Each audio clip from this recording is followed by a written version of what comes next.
Peace and welcome to the culture right here on the Black Star Network. Folks, we got a great show for you today. First, let's talk about the latest that's happening in Russia and Ukraine. We're going to be checking in with Dr. Gerald Horne to talk to us about that.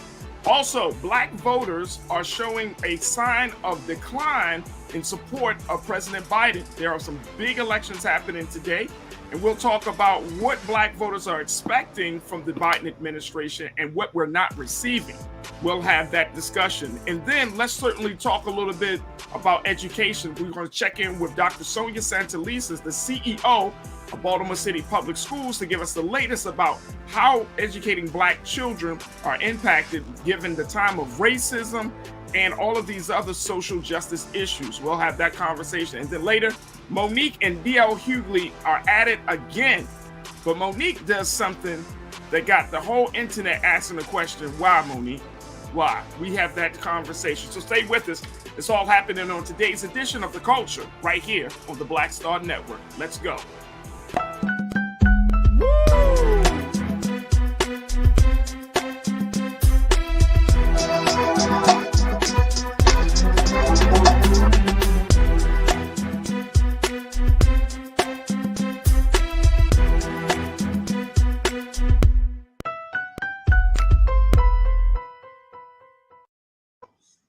Folks, welcome to The Culture here on the Black Star Network. So happy to join for you to join us today. We got a lot to get to, so let's jump right in it.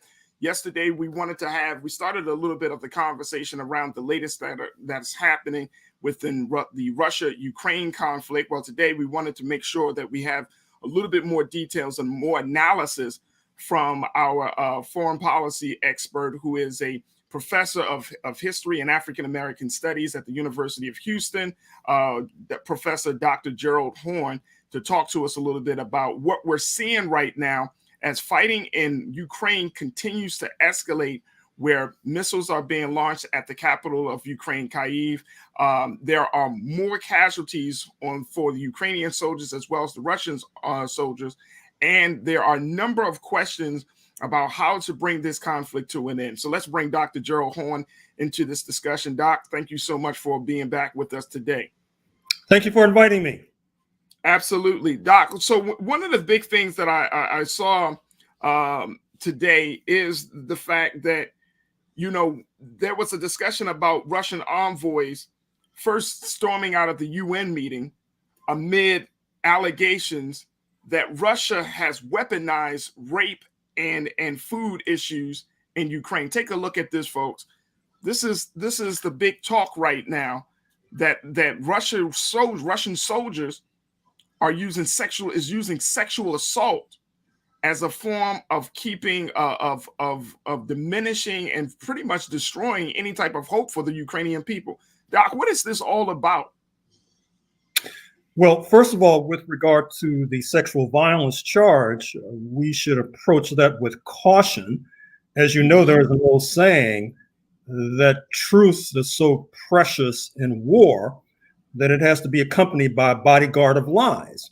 And you may know that just a few days ago, the human rights coordinator in Ukraine was dismissed precisely because she was telling falsehoods with regard to that precise issue.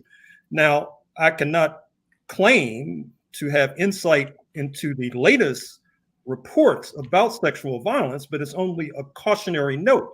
Second of all, with regard to food, this is where Africa comes into play.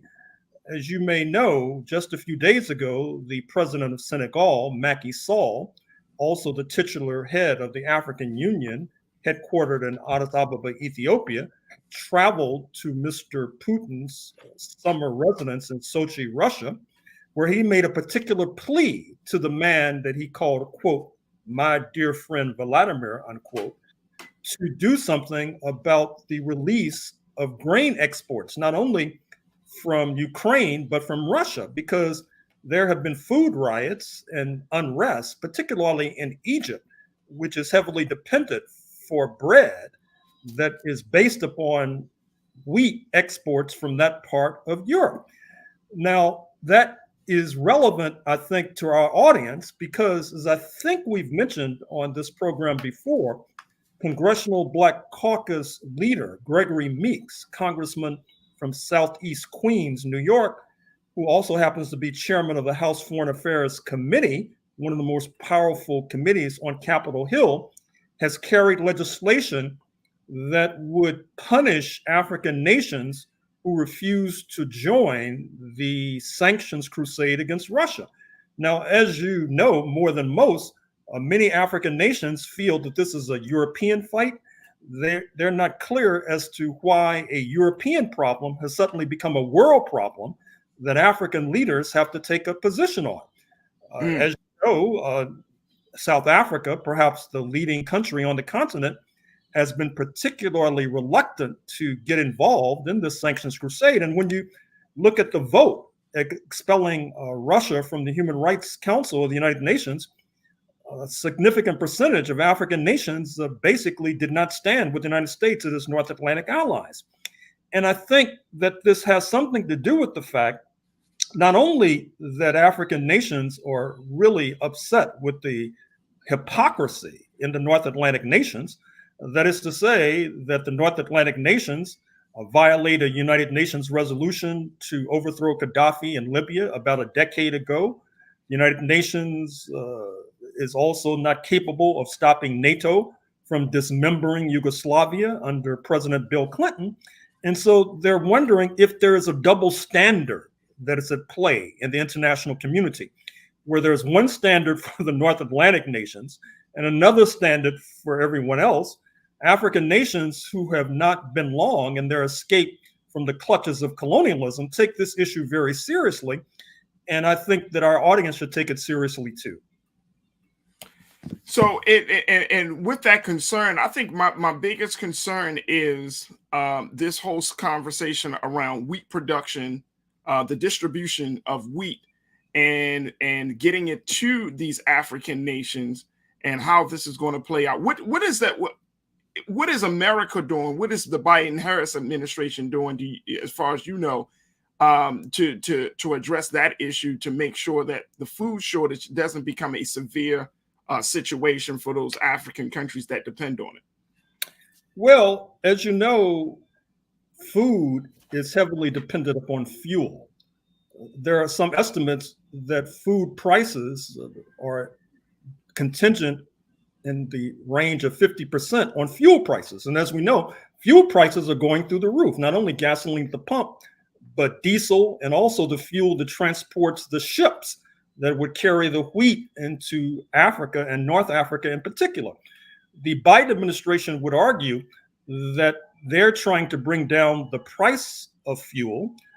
That underlies the reported trip of Mr. Biden to Saudi Arabia, where he plans to twist the arm of the de facto leader, Mohammed bin Salman, to get the Saudis to pump more petroleum, which presumably will bring down the price of fuel, and therefore will have knock-on effects with regard to bringing down the price of food. The problem there is that Mr. Biden can be charged with hypocrisy, not only because supposedly he had made a promise during his campaign to become president to make a pariah out of Saudi Arabia because of the war it has inflicted upon neighboring Yemen, because of the Saudis' dastardly role in the butchering of a Washington Post journalist and Saudi national, Jamal Khashoggi. And then he's being charged with hypocrisy because as we speak, there is a summit of the Americas unfolding in Los Angeles, supposedly involving all the nations from this hemisphere, from Canada down to Argentina. But Mr. Biden made sure that Cuba, Nicaragua, and Venezuela were not invited, supposedly because of their purported human rights violations. Well, then Mr. Biden's critics then say, well, what about the human rights violations in Saudi Arabia? Does this mean you're a hypocrite? And Mr. Biden does not have a credible answer in response. And I mean, that's the concerning part. That's the concerning part. We've been saying, Dr. Horn, and you've been kind of sounding the horn on this, that throughout this whole conflict, when it comes to African students, African people that are impacted by this conflict, that we have been seeing. It seems like the administration, the Biden-Harris administration, or any other administration, everybody seems to be closed-lipped when it comes to the suffering and the pain and the impact of this conflict on the African people.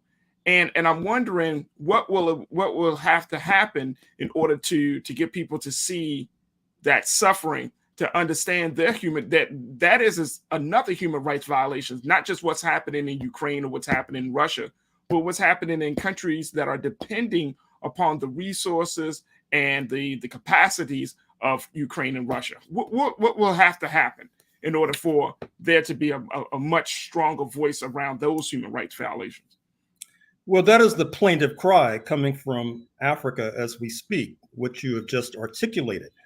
As I suggested a moment or two ago, the African nations are wondering why it is that there needs to be global concern with regard to a conflict in Europe, why it is that Haitian migrants on the Texas-Mexico border are roughhoused and manhandled, whereas the United States under President Biden has called for the admission of 100,000 refugees from Ukraine.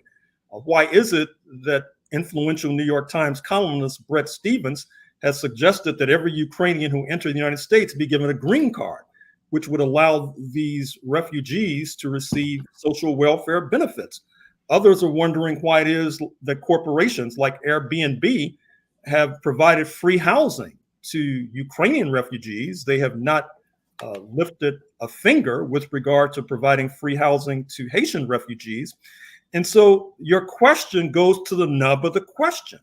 That is to say, when is it that this administration in Washington, which Mr. Biden, by his own admission, was placed into office because of Black votes, when will that be reciprocated? And I've noticed that in a subsequent segment on this program, you're going to be dealing with a lack of enthusiasm concerning Black voters concerning this important election day, June 7, 2022. And this may have something to do with this very question we're discussing at the moment. Absolutely. I want to go take some comments from our watchers here, folks, from YouTube, Kenan. So we want to just get to a couple of comments as we take a few more moments with Dr. Gerald Horne to talk to us about the latest. Janelle Fields. Janelle, it's always good to hear from you, sis. She said, there is absolutely a double standard. This is not new. We live in an imperialistic, WS nation that has never had any real love for any nation led by Black or brown skin. Yeah, this is an imperialistic nation. And I'm wondering, Dr. Horne, that seems to be the ongoing philosophy. We know that America often goes into international affairs, thinking that they're going to control the narrative. They're going to, take charge of the situation. You think that that's the mindset of President Biden at this point, or is he, or are we looking at that incorrectly? No, I don't think you're looking at it incorrectly at all. In fact, I would say it's not only the mindset of Mr. Biden, it's the mindset of those campaign donors who provided millions in order for him to run an election campaign and are funding the Democrats going forward for November 2022 and for November 2024. I think there's a structural problem in the United States of America. I dare say that even if we were able, by some stroke of magic, to put Farajii Muhammad in the White House, even a person as progressive as yourself, without some sort of radical structural change, would have difficulty in breaking the bonds of white supremacy, believe it or not, because it's baked into the cake. And it's going to be very difficult to do something about it absent a mass movement that has global support. Absolutely. I would wholeheartedly agree with that. Let me go to Janae. I'm sorry, Jimmy. Let's go to Jimmy Davis. Jimmy posted a comment. He said something I think that we need to take in consideration. And Jimmy, I couldn't agree with you more. You say, we just can't watch Western news and get the whole story. I don't. I watch, I read more than I watch television. So I read Reuters. I read Associated Press, of course, but Al Jazeera. I go into some of the news media for the UK. I mean, you have to watch all over the place, and I think that speaks volumes, Dr. Horne, about the fact that again, we're talking about this narrative around it. There has been a lot of the news platforms have used their platforms to create a semblance of support for the Ukrainian nation, for Ukraine. But then, of course, it's spaces like this that we have to sound the alarm to say, hey, Ukraine isn't the only one that's being impacted here. And I think that's something that we just can't, we have to drive that point home to, especially to Black people in this country. We need to keep our eyes on the things that the news aren't watching, or isn't watching, excuse me. Absolutely. And let me add to your list, allafrica.com, which covers the continent and also has been reflecting African opinion with regard to Ukraine, Russia conflict. Indeed, some of the best items, some of the best reportage concerning how African students in Ukraine were manhandled on the Poland-Ukraine border, you could find to this very day on allafrica.com. And I would also point to the Herald from Zimbabwe. Zimbabwe, as you know, has gotten a hard time from the United States. It's under sanctions as we speak. And so therefore it has no illusions about the United States, nor does it have illusions about the North Atlantic bloc, because it's under sanctions by London and Australia as well. So there are many different outlets that we can pursue, that we can skim and scan in order to get a fuller picture.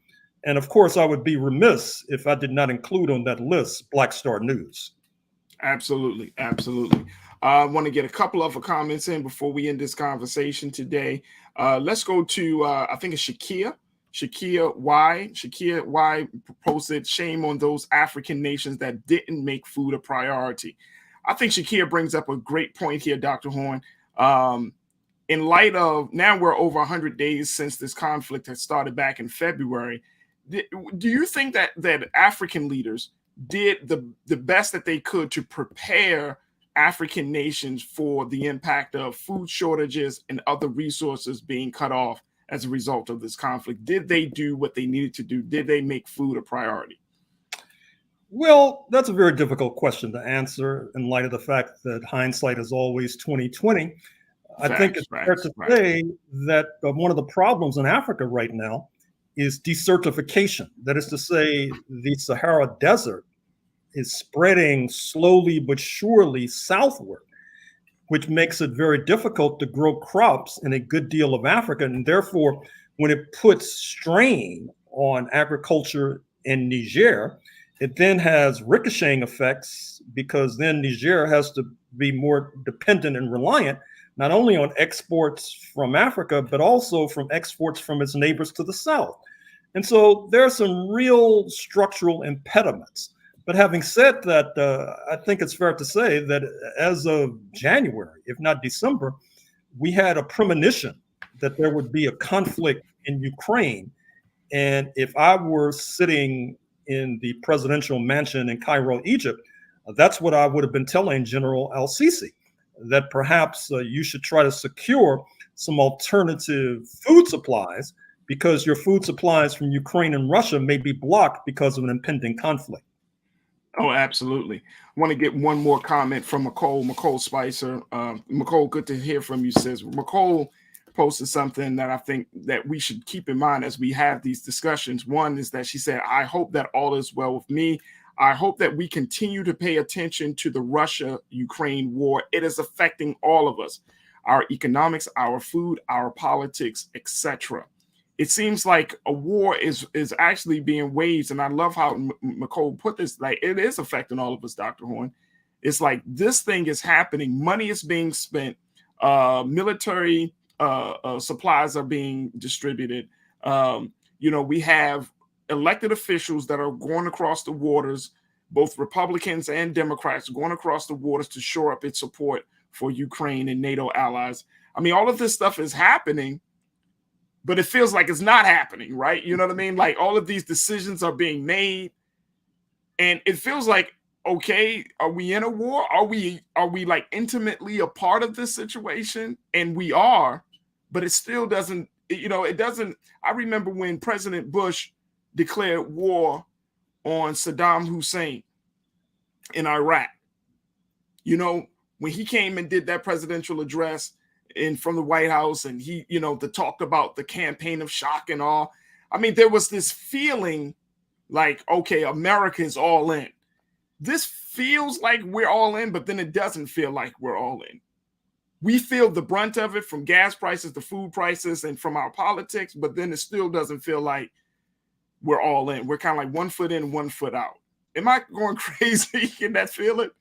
No, I think you're onto something. And I think part of the problem is that unlike previous wars, you mentioned the Bush war in Iraq, there was a large and substantial anti-war movement. You might recall there were tens of thousands marching. Right. Yes, that gives you an idea that something important is happening. When you have protests, people being arrested, people being battered by police officers in the process, etc. Sadly and unfortunately, there's no mass protests against this conflict in Iraq. To use one example, and I'm not singling her out, if you look at Congresswoman Barbara Lee of Oakland, Berkeley, a stalwart member of the Congressional Black Caucus, she stood virtually alone in 2001 in voting against the war with Afghanistan. She was denounced. She was excoriated. With this conflict, she's actually accompanied Speaker Nancy Pelosi to the battlefield of Ukraine and has voted for all of these appropriations. So this helps to induce a certain kind of lethargy on the part of our community. They don't feel that there's anything important, anything worth protesting, because they don't see any protests in the streets. And so in some ways, what we're witnessing and what we're reflecting about is a severe and sad commentary on the peace movement in this country. Absolutely. Great way to end today's conversation. Dr. Gerald Horne, thank you for coming back again, joining us to talk about this. And we'll certainly bring you back next week to give us some more analysis and updates. Thank you, dear brother. Dr. Gerald Horne, you're welcome. Dr. Gerald Horne, Moore's Professor of History and African American Studies at the University of Houston, joining us once again. Folks, we're going to take a quick pause. When we come back, let's have a conversation about how Black confidence and Black support of the Biden-Harris administration is diminishing. We got big elections happening today, from the state of Iowa to the big state of California. Los Angeles has a major mayoral election that's taking place today. And, I'm representing Black voters. Black voters matter. So here's the thing. What do we do about it? What does the Biden-Harris administration do about it? How do we make sure that our voice is heard when we go to the ballot box this year?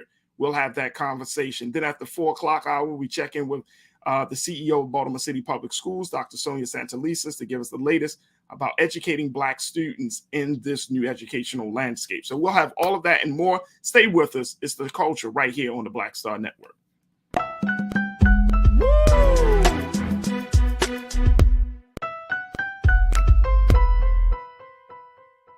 Don't you think it's time to get wealthy? I'm Deborah Owens, America's Wealth Coach, and my new show on the Black Star Network focuses on the things your financial advisor or bank isn't telling you. So watch Get Wealthy on the Black Star Network.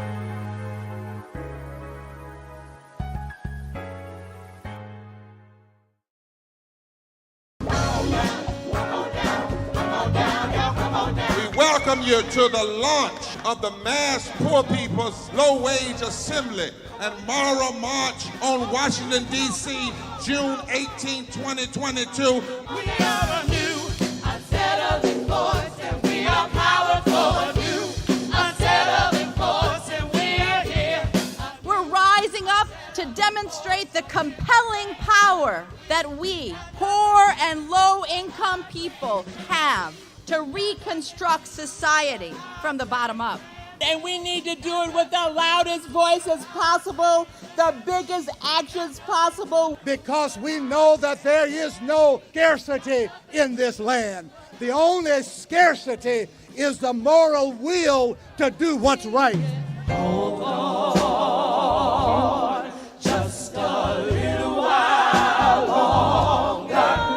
We are those with sub-minimum wage jobs who can't afford sky-high rent. People with disabilities are the fastest growing minority group It's crazy to me that in 2021, it's still legal for workplaces to pay a sub-minimum wage to people with disabilities. There are still so much trial and tribulations that we go through as Indigenous people. We can't get a decent wage to sustain ourselves, nor can we get adequate housing. Veterans across this nation say enough is enough. We can't pat essential workers on the back on one day and then cut their health care the next day. Health is a political choice. What more do I need to do to prove that my voice is just as valuable as anyone else's? There are still forces in denial that would try to slow walk our transition to a clean economy and a just future for us all. We have an immoral system run by immoral people.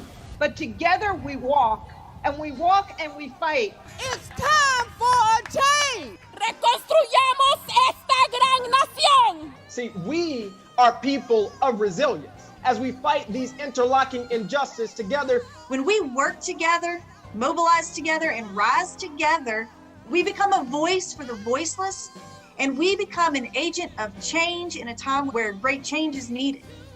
We need the third Reconstruction to ensure that deaf people, people with disabilities, and all people can have the right to live and to thrive. We know what they are doing, but the question is, what are we going to do? Reconstruction begins when we change our mentality and say it's time for you to get your foot off of my neck.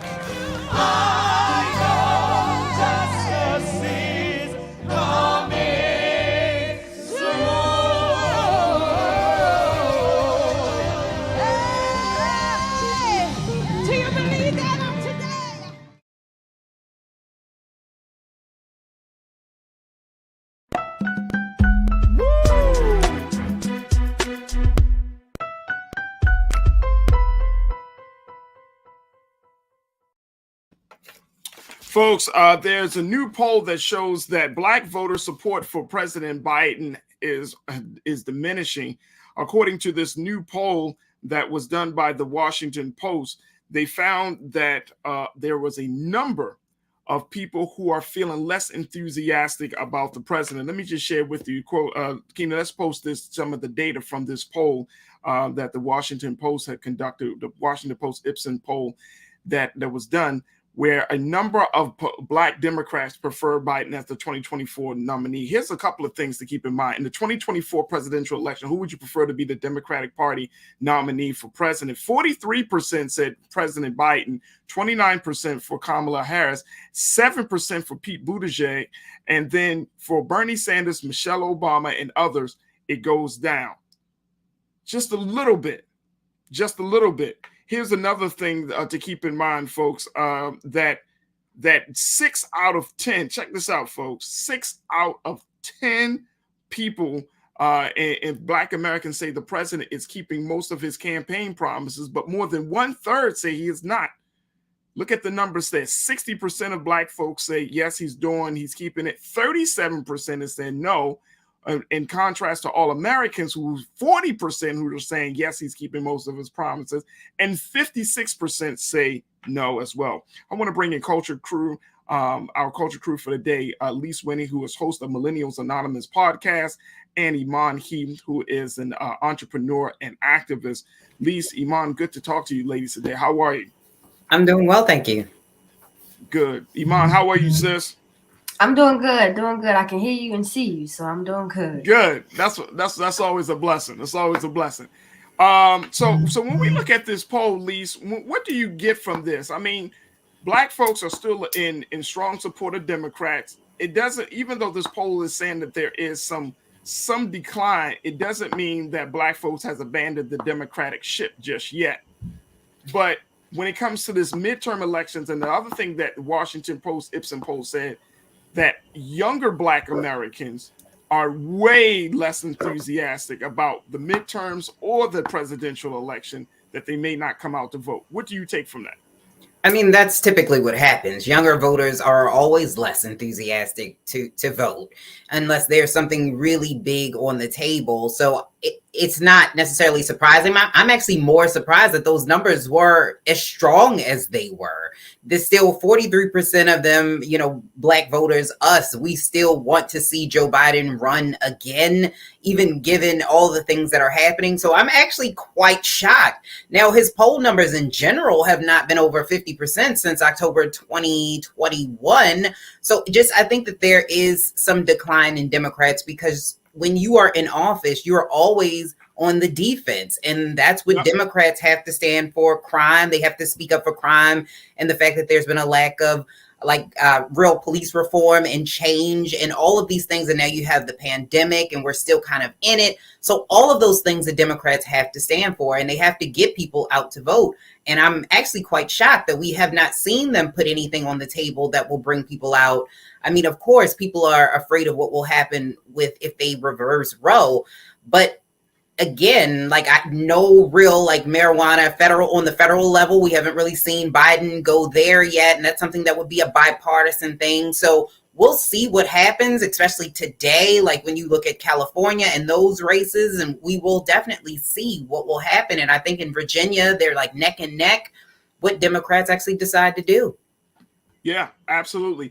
Iman, there are a couple of key issues that are pertinent for our people when it comes to the Biden-Harris administration: police reform, voting rights, and now gun control. We can also try to throw in there abortion rights as well. Big ticket items affect Black people the most, right? And yet we haven't seen the president deliver on these issues: police reform, voting rights, gun control, abortion rights. Do you feel like this is the beginning of the end for the Biden-Harris administration and its support, and for Democrats when it comes to its relationship with Black folk? I slowly but surely feel as though this is the end of how Black Americans handle politics and politicians in general.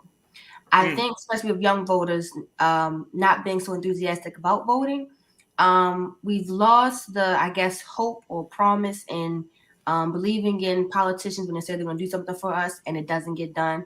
Now, having the experience of seeing it over and over again is okay. We're not and no offense to any baby boomers, but we're not the generation where, okay, we're just going to go along with what you're telling me you're going to do or what's going to be okay, or we may see this face, may see that face. No. I think young Black voters are going to hold politicians accountable for what they say they're going to do. Because again, as I know I've been saying since the culture has started, what about the student loan debt forgiveness? Yeah, we can put that down. That was the biggest support, or the biggest part for young Black voters that got Biden in office. Where are the results, sir? You keep pushing back the date that we have to pay on the loans. That helps in a way, but it's not what you promised. Yeah, no, and I agree. I mean, so even the $10,000 student loan cancellation is not enough in your eyes, Iman? Is that what you're saying? Absolutely not. $10,000 out of, and you have to think of the institutions people have gone to. I've seen some people student loan debt up to $70,000, $60,000. Okay, cool. That it will help. I'm not saying it won't help. However, that's not going to move your credit score, but so much, to be honest. Right. And so here's a Keenan. Let's post this quote that about the roughly 9 in 10 Black voters supported President Biden. Take a look at this, folks. I want y'all to just think about this very quickly. This Washington Post Ipsen poll said that roughly 9 in 10 Black voters say they would vote for the Democratic candidate in House election. If the election for the U.S. House of Representatives was being held today, would you vote for the Democratic candidate or the Republican candidate in your congressional district? 88% said overwhelmingly yes. But then there's another part about this where it also says that roughly 9 in 10 Black voters supported President Biden in the 2020 election. But according to this poll, more than 1,200 Black Americans this spring finds what appeared to be diminishing the support. 7 in 10 approve of President Biden's job performance, and fewer than one quarter strongly approve. So a 60% majority of Black Americans say that he's doing a good job. So when you look at the dynamics of all of these things, Lise, and the fact that we're still in the middle of a situation. We're still in the middle of we're still in a pandemic. We're still talking about inflation. We're still talking about there's a big conversation like all of the other conversations. Now we're putting reparations on the table. I'm just not sure if we're going to get. I'm wondering where are the wins in this whole situation, Lise? Where do we get the strong win? I'm not talking about the Pyrrhic victories, the moral wins. I'm talking about policy wins from this Biden-Harris administration. Because I it's kind of hard to. I mean, every time Black folks issue come up, you know, the leak up from the Supreme Court happened. Then we got these mass shootings. And we're not talking about mass shootings or the number of shootings of gun control as it relates to the Black community. That's a different conversation. We're planning to have that conversation on this show. But then you got that. Then you got, of course, inflation. Like, where do Black people interest? Where do we get our win in? Yeah, I think that if you start to really look at the issues that Black people have and you actually talk to Black people as a whole, you will start to realize, I think that Black people aren't a monolith. I think that that's a big issue and a problem that we hear in media, and we also hear from politicians. That if you ask a lot of African Americans, what are your pain points right now? They're going to say that gas is too high, stuff costs too much. Unfortunately, we tend to go down the things that are far left that don't necessarily get people excited to vote. And so we need to start really thinking about what's impacting people from day to day. I think that's where the wins come from, where Democrats and Republicans both are not feeling or vibing this inflation. We're not imbibing costs. And I think that if Democrats can start to pass things that people actually want, we will see some of those things actually get through. Will it be hard? Yes, because Republicans are trying to win back power. And the only way to do that is the way that they've been doing it for years, is to stonewall everything. If we don't pass it, they can't get a win. And that's what we're going to see. But I think overall, like I said, if Democrats, like you mentioned student loans, although student loans is something that Biden and, you know, he really did go after and say that this is something he would do like on day one, and it has not really gotten done. Now, he has forgiven a lot of for-profit colleges. We're talking about billions. It might be up to $1 trillion. Like, it's a lot of, well, not trillion. I think it's a couple $1 billion that he's actually forgiven for-profit colleges. But we also have to look at who has been impacted the most by those: Black women. So Black people are also suffering, you know, with student loans, and we need to put those types of things on the ballot. And it doesn't seem to happen. We seem to get stuck on the only thing that Black people want is criminal justice reform. And that's not true. So we do need to look at it, I think, bigger. And I think Democrats need to do that as well. And Lise, we can't even get a win on that.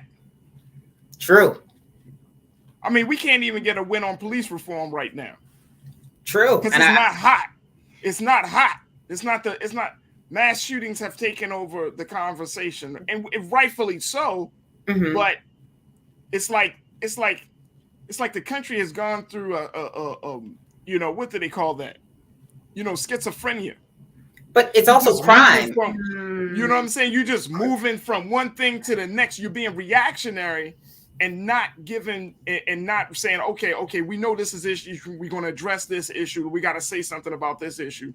Right. We're still working. We're still cooking. You know what I mean? Like it's like this country only want to focus on one issue. Like, bro, this is why this government was created the way it was, because it means that you can focus on 4 or 5 different things at one time. And you mean to tell me that, and to your point, Lise, like, no, we're not monolithic. So you mean to tell me that we can't, while we're talking about mass shootings, let's get something some movement on voting. While we're talking about abortion rights, let's get some movement on police reform. You know, this is an election year. Mm-hmm. We don't even have a strong win on voting rights. That's you know what true. I'm saying? So, that's true. But to your point with police reform, when you have high crime, and crime has been through the roof, it is going to be very hard for you to pass police reform when crime is so high. We have to be able to address that first, because Democrats, that's a win for Republicans. Look at crime. Look at what the liberals have done. And so we also have a fight within our own party. You have liberals against conservative Democrats, and it's just an infight. So there's a lot at play here. So I think that we do need to look at that as a large. How do we address the crime in the United States while also addressing police reform, which your guess is as good as mine, because I think... Hey, no, wait, let me tell you something. This is what I believe in. Folks, y'all can think I'm wrong. And Iman, I want to get your take on this very quickly. You want to address the crime problem? Look at creating opportunities where people can have better lives. Don't just look at it from, okay, we got to get guns off the street, we got to get more police. Look at it from the vantage point of, okay, how is crime, why crime is so high? Let me jump in. Go ahead, jump in. I'm just throwing it out there. We say get guns off the street. Let's think about why guns are on the street. Most of the time, these young, and as far as in Baltimore I see, these young black men are being killed is because, hey, you're taking food or money from what I have going on for you to benefit, but you're not going to take my money or take my ends meet because I have children and family to feed. So I'm going to get rid of you. I'm going to eliminate my issue. The root of violence is most likely, and I'm going to bet my last dollar that it's poverty. It starts from the root. Less opportunity, less money. I'm going to make sure you don't eat before my kids go hungry. What did he say? From Philly, I'm gonna snatch the dishes out your kitchen before my kids can't eat. Like, you're talking about Beanie Siegel. There we go. Right. You know who said it. So it's we have to get to the root. To say snatch the guns, they'll come right back. And who was bringing the guns in the community? We don't have any boats. We're not flying planes. Like, let's think beyond the surface or what this film they put in front of us to say, hey, this is the issue. Let's redirect something else. No, the problem is poverty. Poverty breeds violence. It's really that simple. Of course, there are variables, but it's that simple. But you're talking about socialism. There's no way a capitalist nation is going to fix poverty. You cannot fix. Exactly. Because there's no benefit to fixing that, especially police reform, because there's no benefit, it's not going to change. So this goes back to us as young black voters holding these politicians accountable on every level as much as possible, especially locally. Look, let me just tell y'all something. Telling me you're going to fight crime as your campaign promise, like I'm going to drop crime, that don't appeal to me. Telling me you're going to provide some jobs, you can get some positive activities for these smaller children. Telling me like we're working from the negative space rather than from the positive space. And I'm tired of hearing I'm just tired of hearing the rhetoric. I don't want to go, you going hard on crime. Go hard on cultivating people. Go hard on positive reinforcement. Go hard on making sure that people don't feel like they have to pull out the gun in order to survive. You know what I mean? Like create conditions that will allow people to feel like they're cared for in some way, shape, or form, right? That's all I'm asking. And to your point, Lise, we do live in a capitalist system. And I know some of y'all probably be like, man, Farajii, you always kind of pushing on this capitalism. It's not working. At all. It just doesn't work and I'm saying this from the vantage point of the number of people we have in this country, which is over 320-something million people in this country, the number of interests that we have, everybody is asking. I'm talking about groups of people, whether you're talking about Asian Americans, Latinos, Black folks, white people. You got so many different groups of people with varying interests. Capitalism, this idea of pull up your own bootstraps, make money on your own. Like, this is an outdated system. This is an outdated idea, right? Because you're not able to grab people in. You can't say to pull up your bootstraps. You can't say, oh, you can. Some people don't got boots. Some people don't even have straps. Not even just even boots. You don't even have the access to go to the damn store. You don't. How you gonna get to the store? You're trying to, the store down the street, and you keep telling people just be great and keep working in the system. The system is not working for us. And I'm saying that because there's just a lot of people in this country that are suffering. If you got a small, very small, minuscule amount of people at the top, and you got this huge number of people at the bottom, that's an indication that whatever ideology or philosophy you're using, it doesn't work. I think that I'm sorry, I'll say that you have to change, but what we're talking about, if you're really talking about actually changing stuff, this is like fairy tales, what we're talking about. At the end of the day, you're talking about mindset. No, we're talking about changing mindset. If we have, and let's take Baltimore, they have so many nonprofits. Do you know how many go unused? It's a change of mindset. We have to start there. So I guess making mental health a priority and all of those types of things have to go first. And it's hard to take capitalism from people who don't have it, because this dream that one day I want to sit there. It's not necessarily that people don't want capitalism. They just want to trade places. So we do need to be able to change the mindset in where we are as a nation. And that is a harder thing to do. You can give people 50 after school activities. You can give them money. You can throw money at them. It's not going to change a thing. So we do need to have to start with the mindset first and then work that way. I'm a whole advocate for it, and that's why I got to wrap up this part of the conversation. But really quickly, here's why I say that the system needs to change. Because if you have a billionaire running in Los Angeles, Mr. Caruso, billionaire developer, right? He running against a Representative Karen Bass, a congressperson, right, for LA mayor. Mm-hmm. The thing is, we have this mindset that wealthy people have all the answers. That's not true. They don't have all the answers. They know how to get themselves from one place to change their station in life. But just because you got money doesn't mean you know what the hell you're doing. You know how to get money, but do you know how to serve people? And that's two different things. Like we want to believe so badly, Iman, that if you're rich and you have a heart and you have a conscience, and I'm not saying rich people don't have conscience or hearts, they do. But at the end of the day, this country is so lopsided, we're so imbalanced that we focus so much on the rich thing that we lose sight of the human side of the equation. And that's the part I want us to look at, is like, at the end of the day, no, everybody can't be Jay-Z, everybody can't be a billionaire, everybody can't be a millionaire. But guess what? We can be somebody if you treat us with respect, with fairness, if you give a livable wage, if you educate our children correctly, all of these things. So I know this is a big conversation. We're gonna have to stop it here, but it's just this indicator with President Biden. I think it's a great opportunity for us to look en masse at the system and say something has to be done before the 2024 election. There's got to be some revolution in this country against what we're currently experiencing right now. Absolutely. Because the system is shit. I couldn't have said it better myself. It's that simple. No, I gotta take a quick pause. When we come back, let's switch gears. Let's talk about educating Black children in America today. We're going to be checking in with the CEO of Baltimore City Public Schools, Dr. Sonia Santelises, to give us her take on what it means to educate Black students. So stay with us. That conversation is coming up next here on The Culture on the Black Star Network.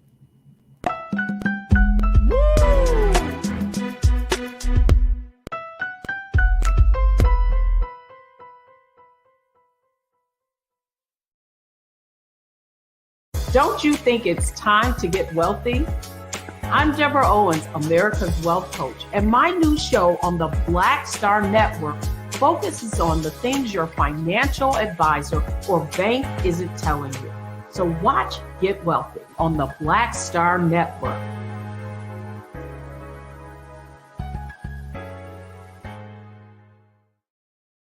Hi, I'm Dr. Jackie Hood Martin, and I have a question for you. Ever feel as if your life is teetering and the weight and pressure of the world is consistently on your shoulders? Well, let me tell you, living a balanced life isn't easy. Join me each Tuesday on Black Star Network for A Balanced Life with Dr. Jackie.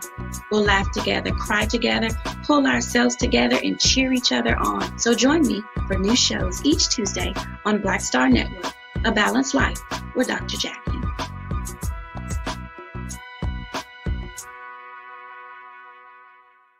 Pull up a chair, take your seat. The Black Tape with me, Dr. Greg Carr, here on the Black Star Network. Every week, we'll take a deeper dive into the world we're living in. Join the conversation only on the Black Star Network.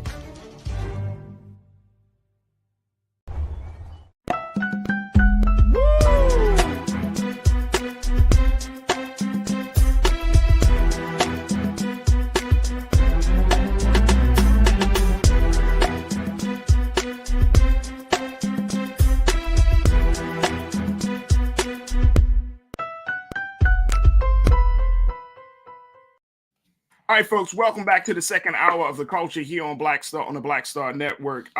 We have been having a number of great conversations, and we wanted to have a discussion not only about what's going on from mass shootings and looking at the state of the Black vote, but we wanted to have a conversation about education, especially when you're talking about educating Black students in this new space, in this very different space, in a time when mass shootings are happening, in a time where teaching Black history, teaching about Black heroes and sheroes is a problem, is a controversy. What do we do? How do you make sure that Black students get the most out of their educational experience?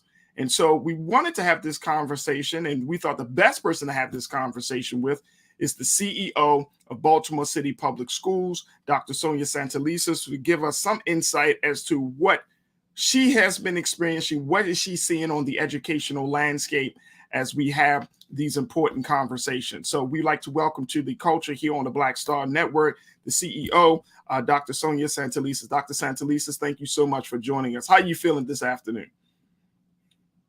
Oh, wait a minute. We got you on mute. There we go. There we go. I'm doing all right. There we go. Is that better? Yep, much better. How are you, Doc? Well, I'm doing well this week because it's graduation week, which is one of the awesome best times of the year. But, you know, it's been a rough year, but we're doing well. We're doing well.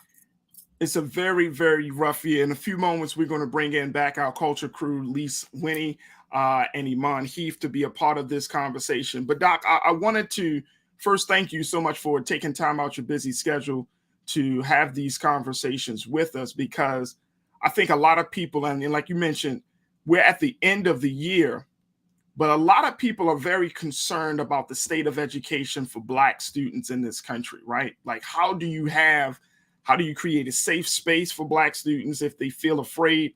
How do we make sure that Black students' identity is constantly affirmed in the curriculum? So let's start with looking at having a conversation about racism in the schools, considering what just happened in Buffalo with that situation, with that tragedy. You know, has the school system, from your vantage point, has it changed? What's being done to teach Black students that racism exists, that people are still out there that may want to hurt you? How do you have those conversations with children? So I think first, one of the things that we prioritized, and actually it was one of the benefits, Farajii, I think, of the virtual year, was we prioritized creating space in schools, right? Space in the day. So we have advisory periods, morning meetings that we have across the district, because one of the things we found was that young people were telling us, like, where actually is the space for me to be able to discuss when things like a Buffalo happen, right? Or frankly, in Baltimore City, what happens when we have 12 to 13 students under the age of 18 shot and killed in a school year, right? And so regardless of how the racism is manifesting or the discussion is happening, what we found was that space. And what teachers said to us is not all of them feel as equipped to navigate those conversations. So, you know, some of it is figuring out what's the training, and we've worked with our executive director for equity, Dr. Durant, in some of that work. But, you know, it takes time to lift it, Farajii. And I think part of it is making sure that, one, we're giving the space, and we're also giving the hope alongside of it. And I think that's one of the charges that I feel more profoundly now that we're back in school than I even did before COVID, right? And before George Floyd. And like one of the things I tell people when that was happening is Baltimore City had its version of a response that actually signaled for the rest of the country what happened subsequent to that in the middle of, right, a once in 100-year, actual physical health crisis. So all of that happening at once, number one is like young people need space to process it, and they also need space to process that with people who know how to have those conversations. And there's varying comfort levels, like across teachers and school psychologists and, all those other professionals around like how you have those conversations with young people. And then I think something else that you alluded to was we had a much bigger push from students to say, we want even more of our history, our place in this country, represented in what we're studying. And so it is a balance. And I definitely push this. It's a balance in knowing, yes, there's a history of redlining. Yes, we know kind of the need to teach the period of Reconstruction in a more truthful and full way. But, we also need to teach the hope next to the pain, right? Because if it's only pain, when young people are experiencing pain in their community, then we're actually seeing, I think, an increased epidemic of hopelessness. And so the skillfulness of teachers to be able to do both is not something everybody automatically has. And so we've done things like, we have a school this year piloting, one of the few in the country piloting an AP Black History program, because kids said it wasn't enough just to integrate it sometimes. They wanted coursework where they could go deep in their particular history. Our Be More Me curriculum that we developed in-house with our teachers tells the stories of the untold side of Baltimore's history, which tends to be Black people, brown people, immigrant folks. And so that showing up is also done with, again, balance of these are the hurdles, this is what's still here, but these are leaders. And so our young people get to go to conferences where they hear from people like Dee Watkins and Erica Green and, Erica Bridgeford, right? And people who locally are leaders leading in the midst of it. And so it really is, for me, this balance, because what I don't want is our students to feel like, look, there ain't no hope, everything's lost, right? But at the same time, not discredit the reality that they're living through, because they're living through the inequities on a regular basis. So, Dr. Santelices, there are a couple of things that you pointed out that I wanted to kind of get your take on very quickly. One is, should we expect for there to be any changes or any additions made to the curriculum around about race in this country? Like, given the fact that when these students go home and they go home and they turn on the TV and they see these things happening on their screen, should school districts, Baltimore City and other school districts, start to include some sort of conversation, some sort of curriculum or teaching that's included with their social studies and math and reading and writing? So that's the first thing. And then the second thing is, when we're talking about this piece around identity, that's huge. That makes up, like, if a student can't see themselves in their educational experience, then and I know that they're going to be less enthusiastic about furthering along or trying to make the progress they need to make. So can you speak on those two things, the curriculum and how do we make sure that the student's identity isn't lost? Yeah, no, and I think that one of the things we have to acknowledge is that there's a number of ways to get at that, Farajii, right? So there's one piece of it that is, I actually get to study the history of my community. And that's what I referenced earlier, right? In Black history classes, in making sure that even in elementary grades, students are reading a diversity of authors, right? Including those from their own community, as well as our Be More Me curriculum. I think the other piece to that, though, and I had a teacher in Baltimore City schools say this to me, that, the teaching, teaching in and of itself and she said at the time, give me any piece of work and I can help young people relate it to their lives. And this was a teacher that was Baltimore born, went to Baltimore City Public Schools. And this was a 7th grade class. And I'm just going to say it, right? This was a 7th grade class that was reading Chaucer at the time. But one of the things that she said was that the ability to take the universal themes that were in there and allow students to not just study it within the original context, but to take those themes and apply it to today's issues is also powerful. And I think that that's part of the problem, is that we, regardless of what the content is, right, we should be able to apply that content in ways that young people can say, well, you know what, if I were to translate that into my current context, this is what it would look like. So when we study conflict, when we study betrayal, when we study loyalty, are we only teaching it in the context of what was happening at the time it was written, or are we making those applications? When we study mathematics and social policy, are we using it only to examine issues that are away from, right, my daily life, or are we using it internal to my daily life? Like we had a couple of schools that looked at pH levels in water in Baltimore City and compared that to pH levels in other jurisdictions and other bodies of water. I would say that that is a lens into something that's seemingly not a Black history, but actually applies to students' current context and allows them to apply it to other contexts. So I do think it's a frame. It is about the content, and we're working on that. And I think families should expect that. And they should also expect that if their young people are reading Chaucer, they're able to see it within the context it was written, but then be able to critique it and apply it to their current situation. They're not separate, nor should they be. All right, let's go bring in my culture crew, Lise Winnie, Iman Heath, as we talk to the CEO of Baltimore City Public Schools, Dr. Sonia Santelises. Lise, Iman, what are your questions for the superintendent? Good afternoon, ladies. Good afternoon. How are you? Iman, I'll start with you, sis.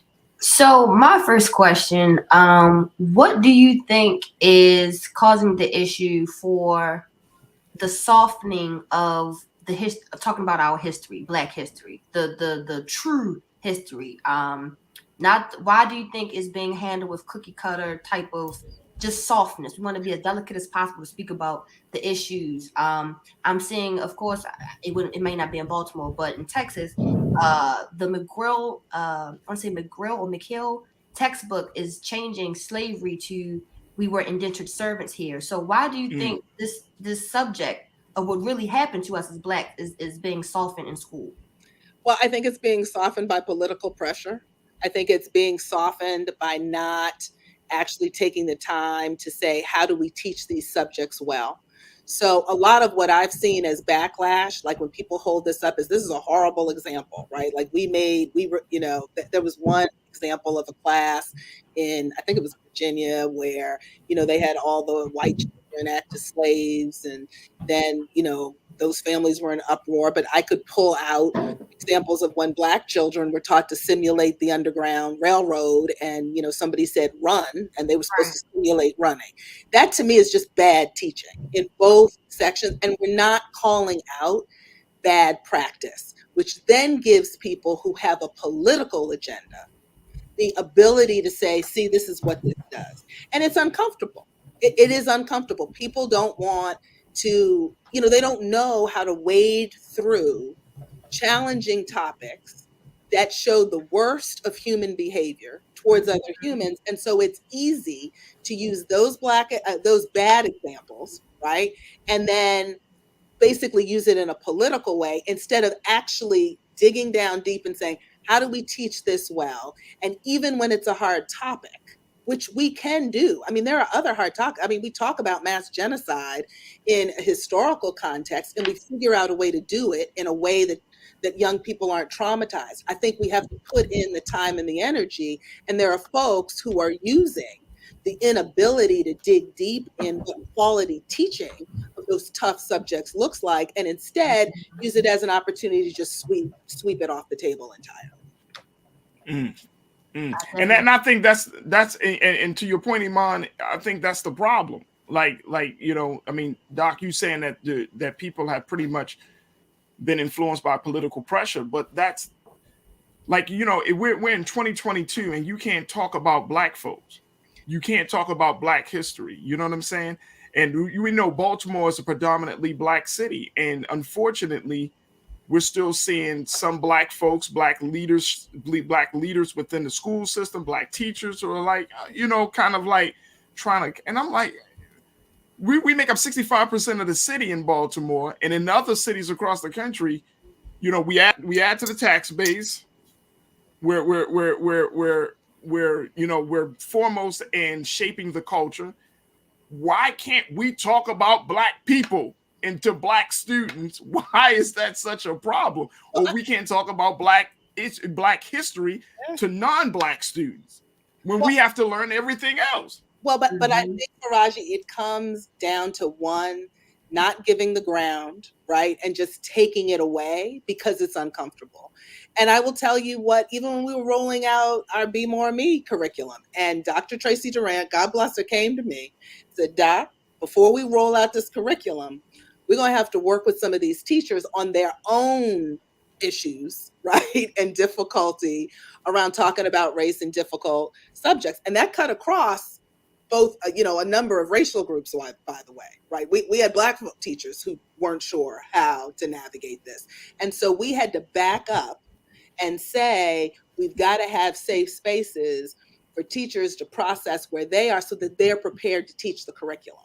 Because you can have it as a course of study and still have people leap over it, because you can't possibly see what's going on in every classroom across the city that teaches 79,000 people. So that's one thing we did, is we actually brought in our equity office and said, wait a minute, this is not just a regular curriculum rollout. We got to give teachers space to process this, or it won't get taught, because it can be uncomfortable.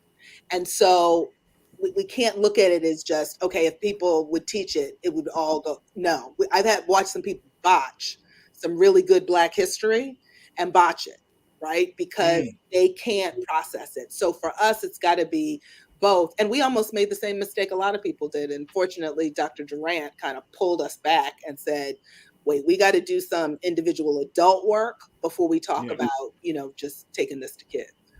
Absolutely. Lise, what's your question, your comment for Dr. Santelises? I guess I have two separate questions on two separate issues. As you know, we're still in a pandemic, or we're actually coming to the end of it, or I guess in an endemic of COVID. COVID impacted schools for a very long time, and it had a lot of issues. What type of issues have you seen, I guess, with kids having that lack of 2 years? We had some children who left school with like a lack of communication, really, or face-to-face interaction. And I guess the second question that I have is about the safety. We've seen the atrocities that have happened recently in schools, and how has this impacted educators?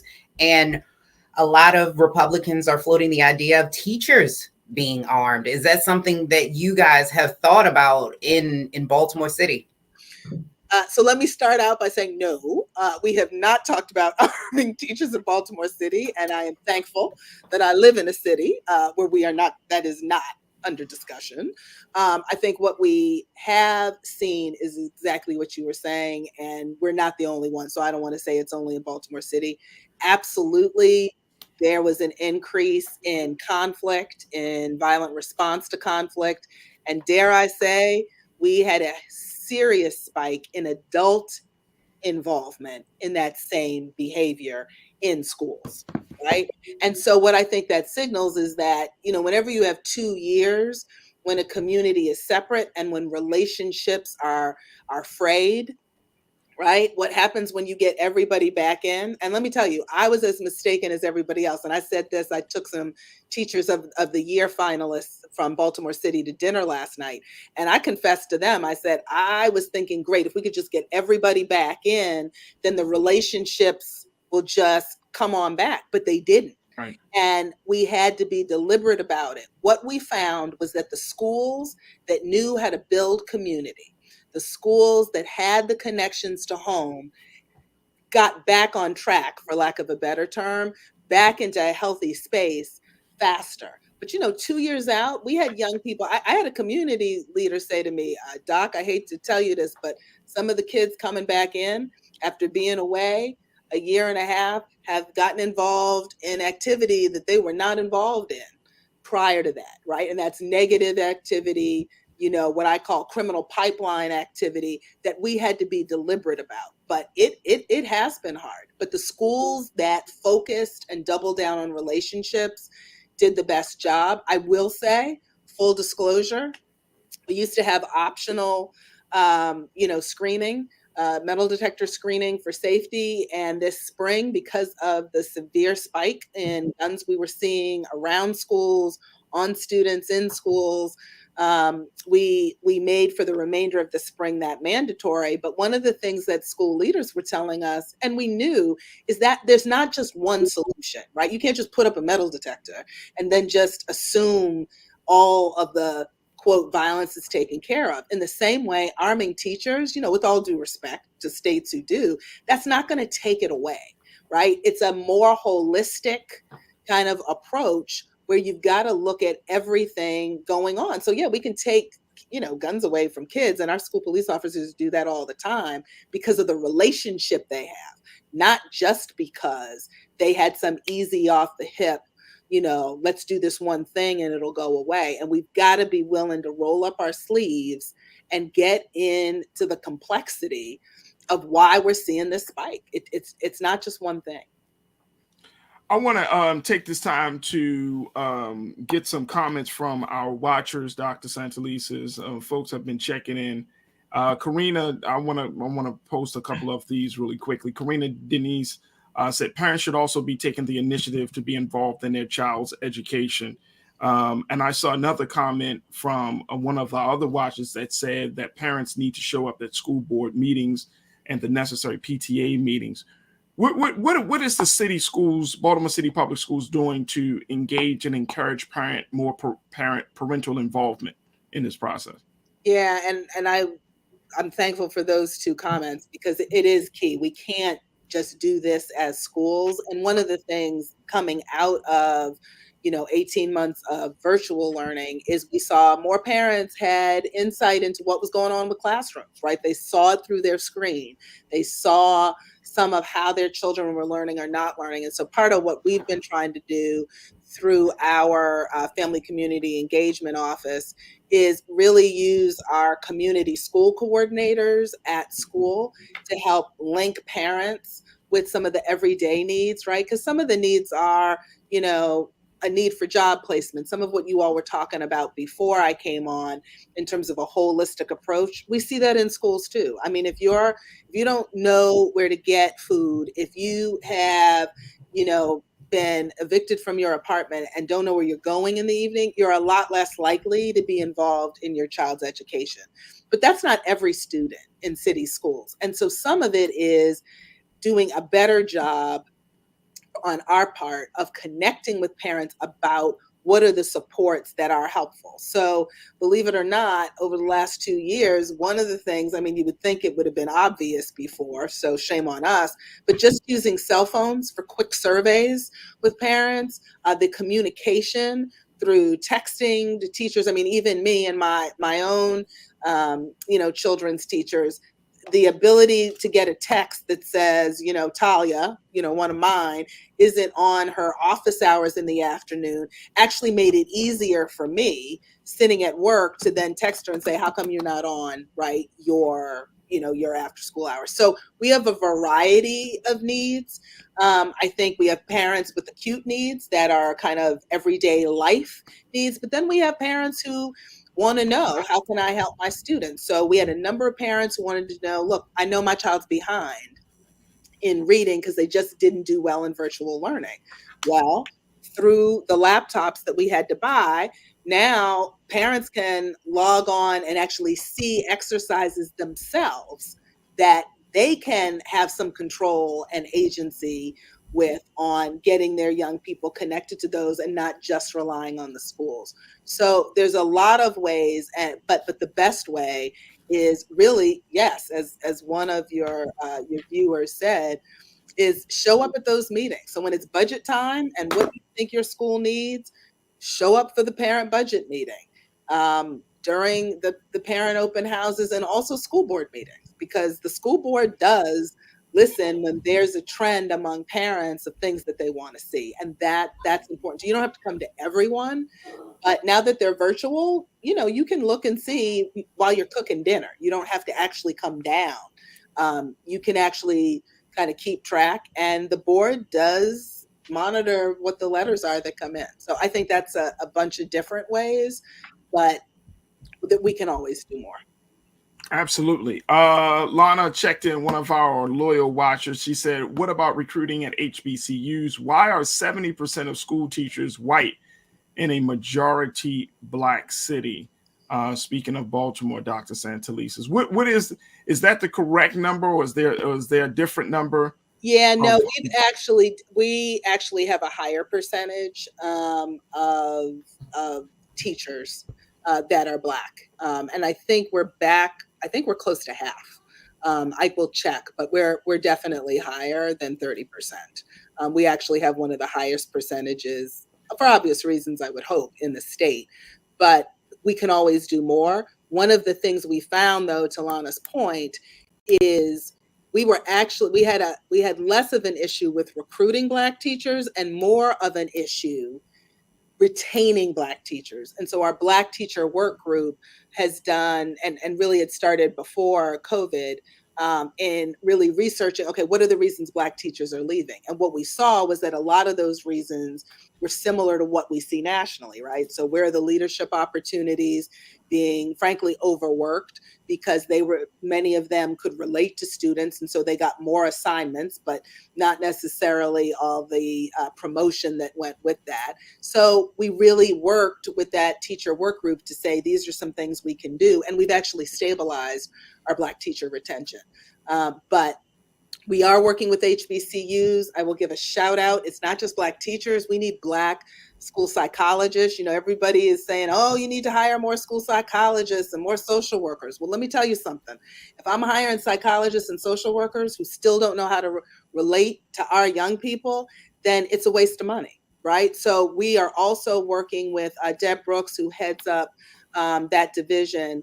It has actually partnered with 2 HBCUs, specifically Coppin and Eastern Shore, to be able to have a pipeline from college level, intern level, graduate level, to get more social workers, school psychologists of color, and from Baltimore City in our schools. And one of our councilmen, Zeke Cohen, the other night, along with 2 of our delegates, Stephanie Smith, Delegate Ampry as well, are really working to say, what are the state pipelines to incentivize more Black college students and more Black students in high school to also go into these fields in education as well. So I would say it's teachers, and it's those folks who give that frontline mental health support too. We need them in all those areas.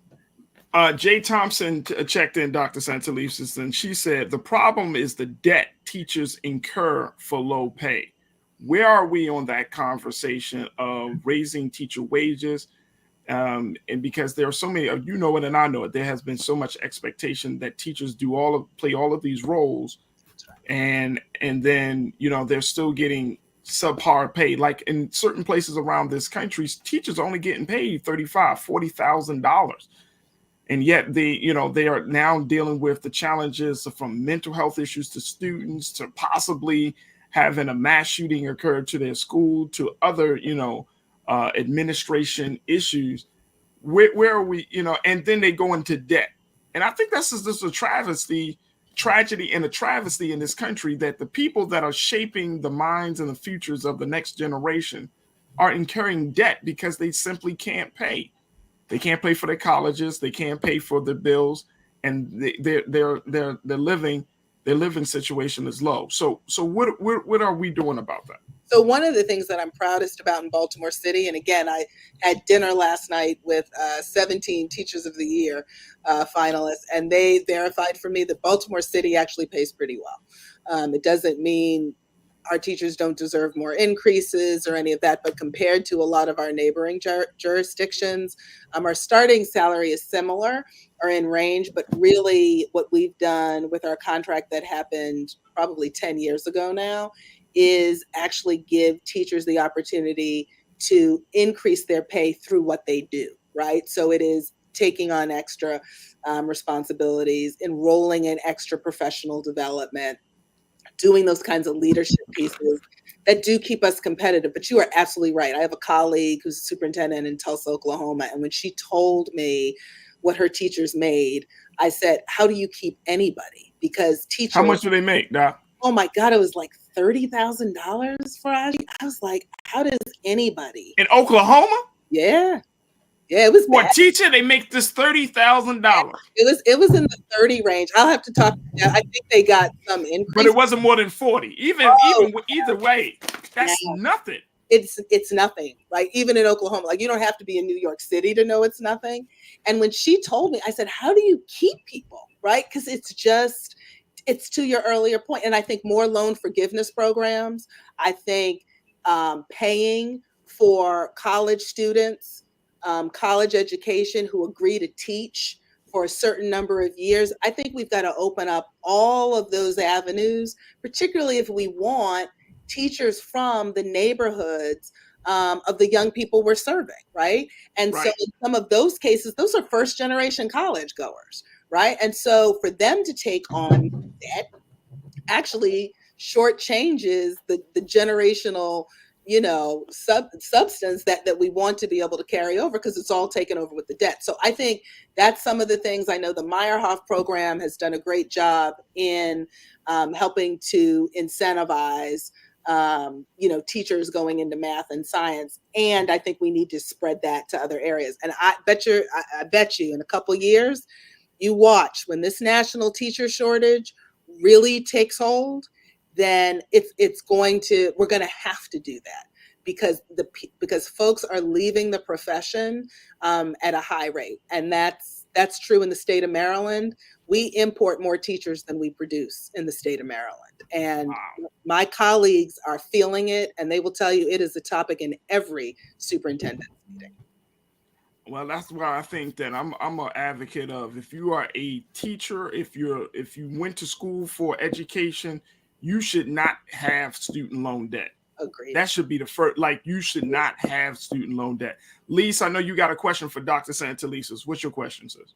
I mean, most of it is sort of answered. My question was about the teacher shortage, and not just shortage with teachers, but we've noticed, of course, with social workers, which is just a shortage in general, but also bus drivers. My question was, how do we get the new generation to be excited, not just about education, but actually teaching education? Because there's not as many children now that are interested in actually becoming teachers as once was. And it kind of was answered, like student loan forgiveness and things of that nature. So my question was kind of answered. Okay. Yes. No, and awesome. I think also starting at the high school level, which is another thing we're doing to kind of capture young people's interest early. Absolutely. Iman, you got another question for Doc? Yes, I have one last question. So you did bring up how we need to parents need to be more involved as far as showing up to board meetings and whatnot, just to have that issues resolved. Another issue I'm sure is probably a hot topic there, is getting air conditioning in these Baltimore City schools. There has been an issue since I was in an elementary school, which was well over 20 years ago. So what is hindering, or what is the hiccup that is slowing down the process, stops the process? Is it funding? Is it local officials? Or is it parents not showing up? Like what is the holdup on getting air conditioning in the Baltimore City schools? Because they have testing. Now those tests can be stressful. I took those HSAs, and I know it's probably even worse now. So how can we get air in Baltimore City schools? So great question. First thing I would say is, when I started in this position, we had 75 schools that had no air conditioning. Now, 5 years later, we have 19, and we are on track. We submitted a plan to the governor maybe 4 years ago, saying, based on funding, right, this is when we feel like we can get it done. And we are on track for that. So it's still 19 too many. We still have some that have air conditioning that we're going to need to replace because they're so old. But I think the good news is we're making progress, and we're on track to have that number even lower this year. But we have been on time with our plan. And so it is a shout out, to your point. It's a shout out to parents, community activists who lobbied at the state level and not only got us Kerwin dollars, but it was our legislators, particularly some from Baltimore City, who pushed alongside advocates and parents and got us additional funding. So right now we're on track. It looks like, now with the supply chain, I'm hoping that holds because COVID has impacted that. And I'm hoping that the prices don't go up too much. But, we've had a 30% increase in construction prices over the last year. So as long as all that holds, we actually should have air conditioning in every school according to our plan within the next year and a half. And most of that money, for those who don't know, Doc, the money for infrastructure, and I don't know if this is the case for other districts around the country, but for money for infrastructure improvement, I guess, I know that sometimes the city will categorize those improvements or those as capital projects. But is that money coming out directly from the operating budget for the school system, or where does that money come from? Explain to us, if you can, in about 30 seconds, where that money is coming from. Sure. So 30 seconds, it's a combination of state dollars that tend to be pretty consistent across the state, but the biggest differential is local dollars. So Baltimore City puts in about 19% of its budget for capital dollars that yields us about 19 million, not its whole budget. If you compare that to our neighboring, more suburban jurisdiction, Baltimore County, they put in 113 million per year. So that difference, that $100 million difference is the backlog of capital issues in city schools that we've been working to rectify. And frankly, Farajii, you will see some version of that in a number of urban school districts like Detroit, like Philly, my colleagues in other places. And so that's why a lot of us are using the ESSER dollars to do things like air conditioning here in Baltimore City. We're using some of the ESSER funds to put in 28 new bathrooms because the capital dollars are just, there's such a disparity at the local level that it leads to disparity in the physical environment for kids. Wow. Dr. Sonia Santelices, your time with us has been very, very well spent. So we thank you so much for being with us this afternoon to talk about these issues. And, as I mentioned to all of our leadership that come onto the platform, that when there are some improvements, some updates, we would love to bring you back on to answer more questions from our viewers and our panel. So thank you for your time. Thank you all for having me. It's good to see you. Absolutely. You too. Folks, we're going to take a quick break. When we come back, let's talk about the Monique and DL Hughley feud that continued this week, even after the whole debacle about contract and headlining shows had ended, and how things can just go too far. We'll have that conversation up next, so stay with us. It's The Culture right here on the Black Star Network. We'll be right back.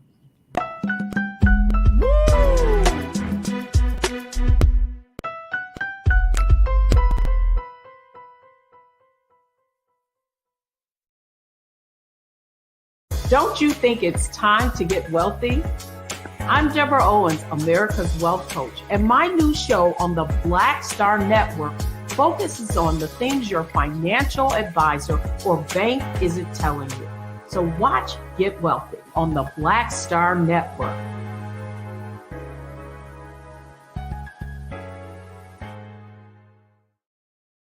Pull up a chair, take your seat.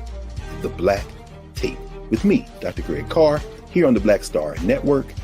Every week, we'll take a deeper dive into the world we're living in. Join the conversation only on the Black Star Network.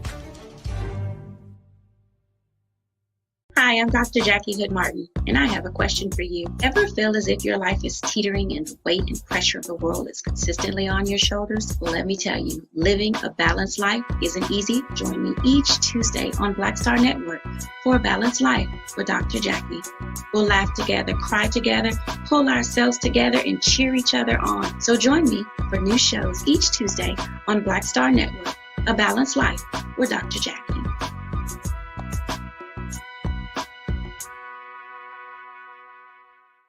It's time to be smart. Roland Martin's doing this every day. Oh, no punches! Thank you, Roland Martin, for always giving voice to the issues. Look for Roland Martin in the whirlwind, to quote Marcus Garvey again. The video looks phenomenal, so I'm really excited to see it on my big screen. Support this man, Black Media. He makes sure that our stories are told. See, there's a difference between Black Star Network and Black-owned media and something like CNN. I got to defer to the brilliance of Dr. Carr and to the brilliance of the Black Star Network. I am rolling with Roland all the way. Honored to be on a show that you own. A black man owns the show. Folks, Black Star Network is here. I'm real revolutionary right now. Roland was amazing on there. Stay black. I love y'all. I can't commend you enough about this platform that you've created for us to be able to share who we are, what we're doing in the world, and the impact that we're having. Let's be smart. Bring your eyeballs home. You can't be Black-owned media and be scared. You dig?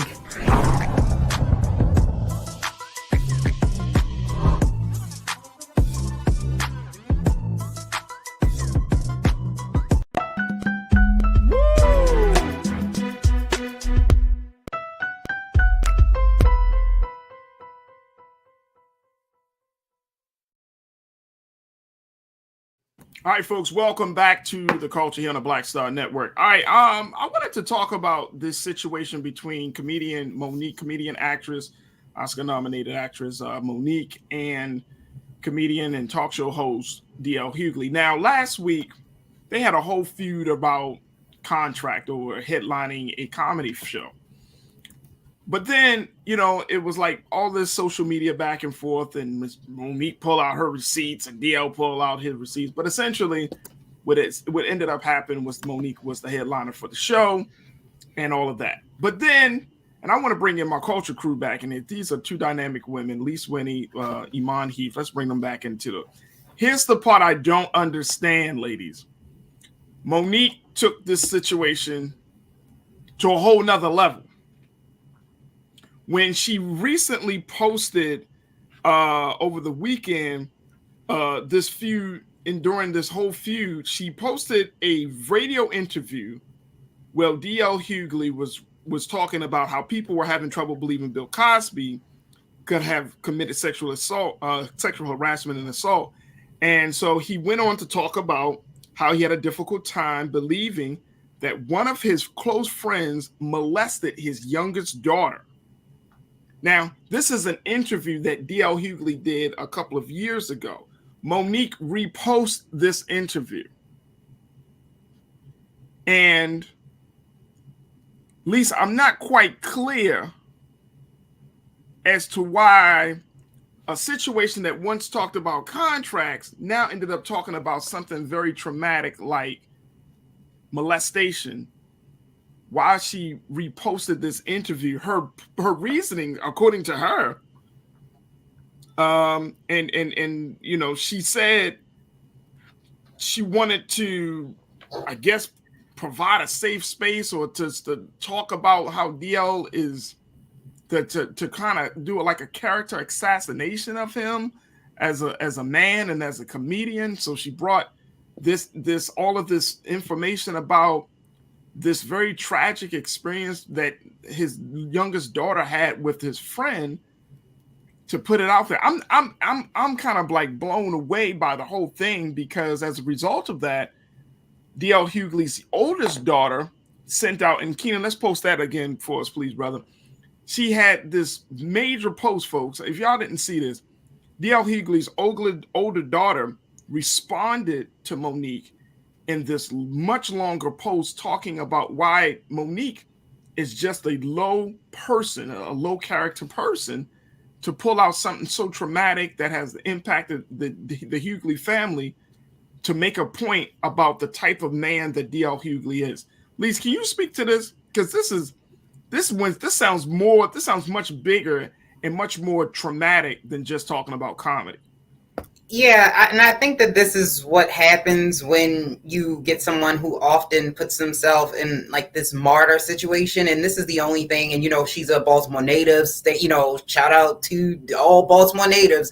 But I got to speak it the way I see it. And it seems like a lot of time in these situations, she always says that she's speaking for women or Black women, when a lot of the times it seems like, no, you're actually speaking for you. Because when there are things that are going on, Monique is mostly silent unless it directly impacts her. And in this particular situation, I think in her trying to prove she was the victim so much that she re-victimized a victim. At no point should you have ever done that or put that out there, because you have no idea what mental state that his daughter is in and whether or not she's actually processed this. And it doesn't equate to the two. It doesn't make you right on this contract issue by you putting that out there. And I think that, you know, just looking at it, Black Twitter and everything has spoken that they're not having this, and this was not okay for Monique to do this. And his daughter, oldest daughter, did say, if you want to come sit down, it's an open invitation. And Monique accepted that invitation only, I guess, only on DL Hughley show. Right, on DL's show, not like face to face the way the daughter said that she wanted the invitation. She didn't say come to a public space. She was saying come see me. Right. In a private conversation. Yes, it's unacceptable. It is unacceptable. It's unacceptable. And I'm wondering, and to your point, Lise, it feels like nobody wins in a situation like this, right? Like, if it really does feel like it's one thing when you talk about contracts. It's one thing when you talk about, you know, that type of stuff. But the moment you start to put out a family or a person's trauma, one, that's triggering. Mm-hmm. Two, you but isn't this her issue with Oprah though? This was her issue with Oprah. Oprah re-traumatized Monique by bringing her brother on the show, who supposedly had molested Monique. So it just does not make any sense why she would do this at all. All I can think of, and I'm gonna let you. All I'm gonna think of, Iman, real quick: hurt people.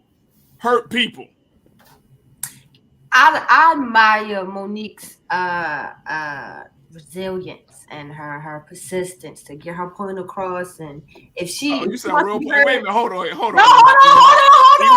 You sound so political, yo. Wait a minute. You sound so political. You like how I said? I admire her resilience. Come on, Monique. That was low. But it's.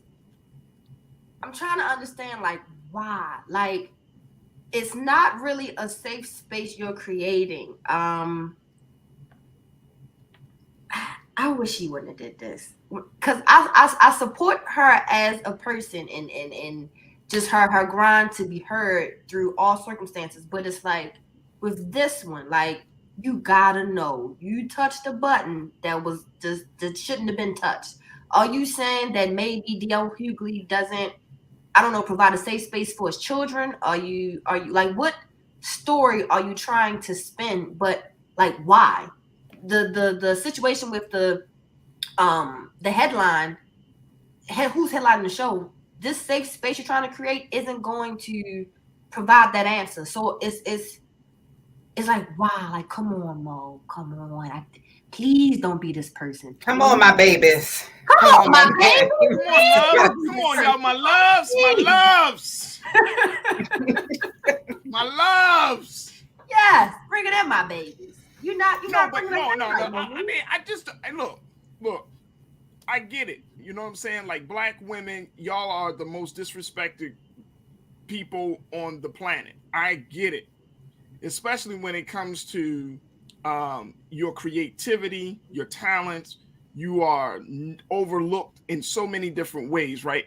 Especially in the entertainment industry. I get that.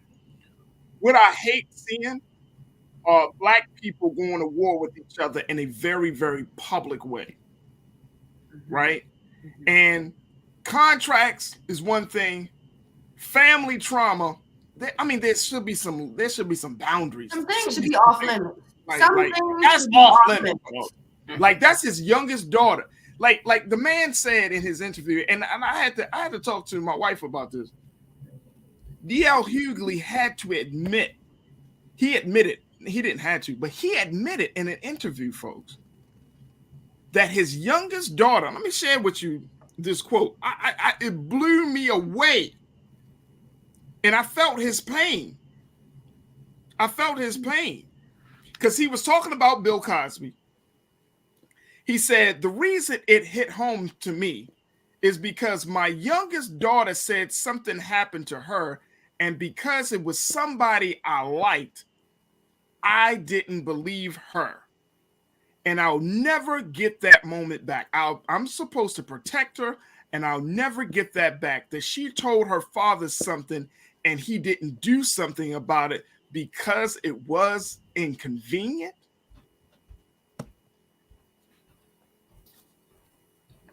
Maybe that's. I mean, as a daughter of a girl, I mean, as a father of a girl, if my daughter tells me a situation like that happened, I'm going to believe her.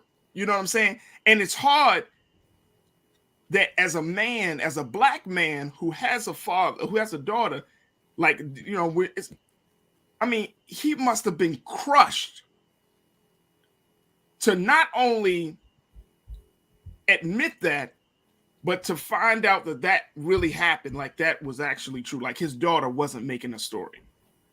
Yeah, and I think that Monique was trying to say that he doesn't protect black women. I think that's where she was going with that.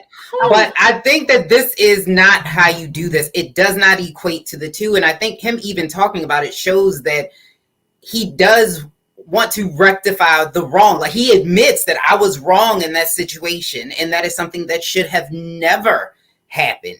So I don't know why Monique thought that this was going to get people on her side, and why this was going to make people have that aha moment about DL Hughley. Because although DL Hughley has said stuff about Monique in the past, like when asked, because he's in the media, so that's his job, like we're talking now, I think that he never said anything about her children. He never brought her children into this situation at all. She'd already said that she feels sorry for his wife because she doesn't know how. I'm gonna be careful with how I phrase this.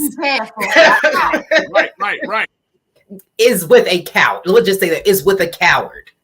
So, you know, I think that she does need to watch her words. And there's a way for you to, if you claim to be about black women, you cannot bring another black woman's trauma in order to prove your point. That makes you also.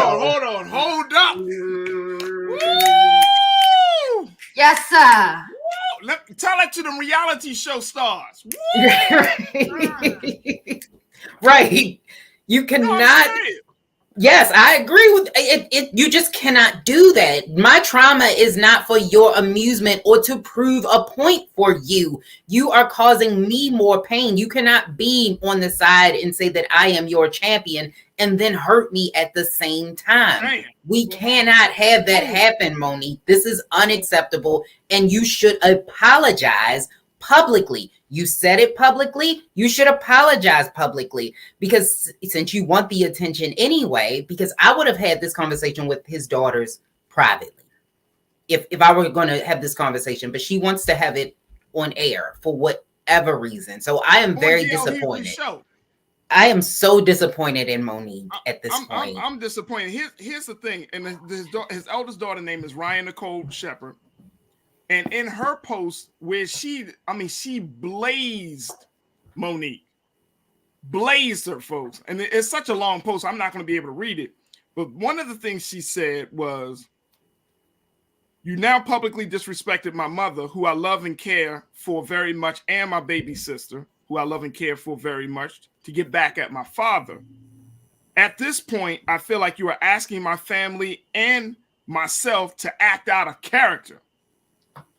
She said, this is the part that got me. She said, out of all the things you could have legitimately said about my dad, if that's the route you wanted to take, you chose to be deliberately mean and hurtful to two Black women who have nothing to do with this conversation. Yes. 1,000. And if y'all listen to I actually like DL Hughley. I listen to his show I and do all too. of that stuff. You should get him on here. You should bring him on here. I got some questions. Let me just say, I actually like DL Hughley, right? And I think that DL Hughley is just one of those brothers who had to evolve into a certain level of consciousness, right? And so we can never, one of the things that I've learned as I've gotten older is that you can't make a judgment, an accurate judgment on any person's life until their story is completely told, i.e. until death comes, right?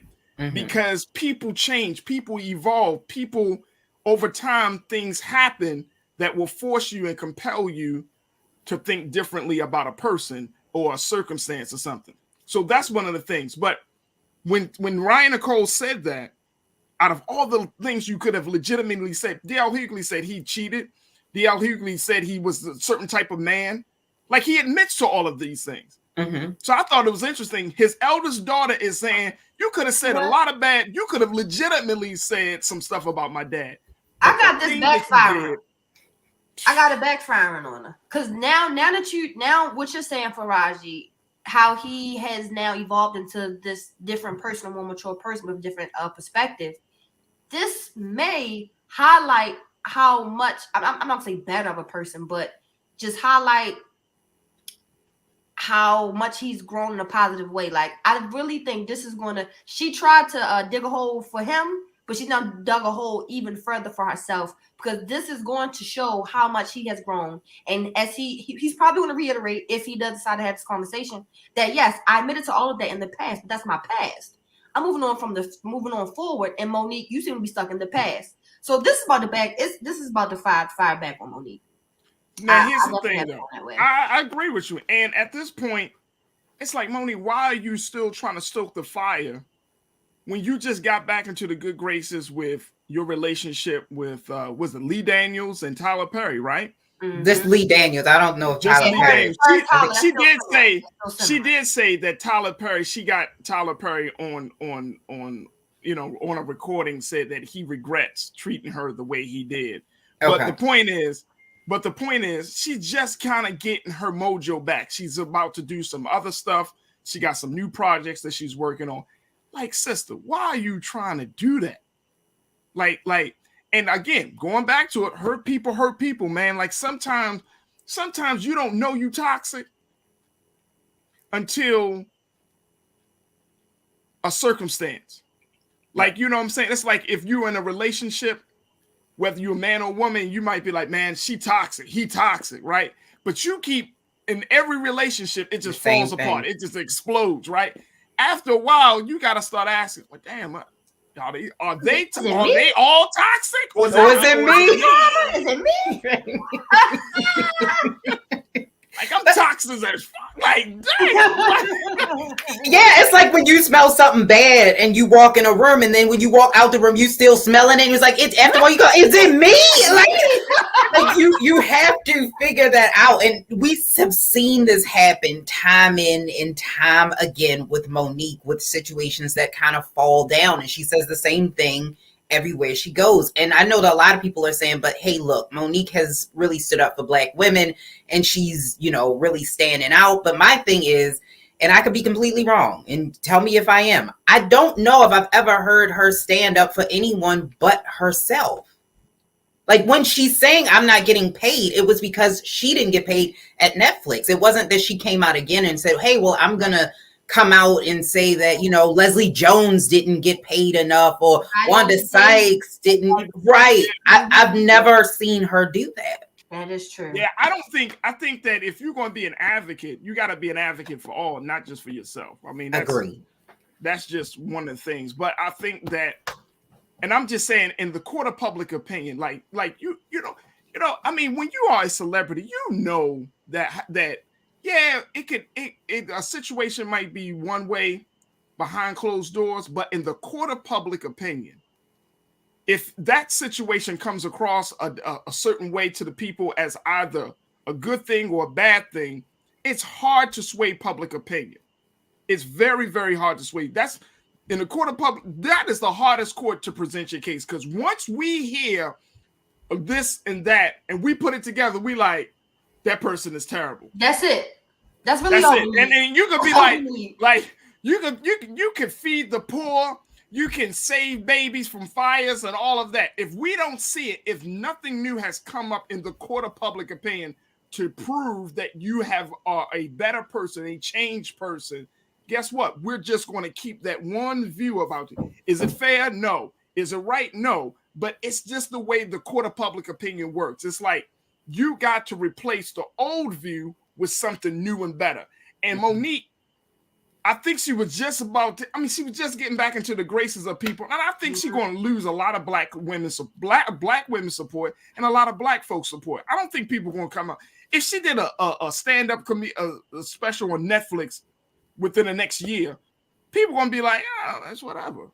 I mean, now, yeah, after putting this woman's trauma back in the limelight, she's going.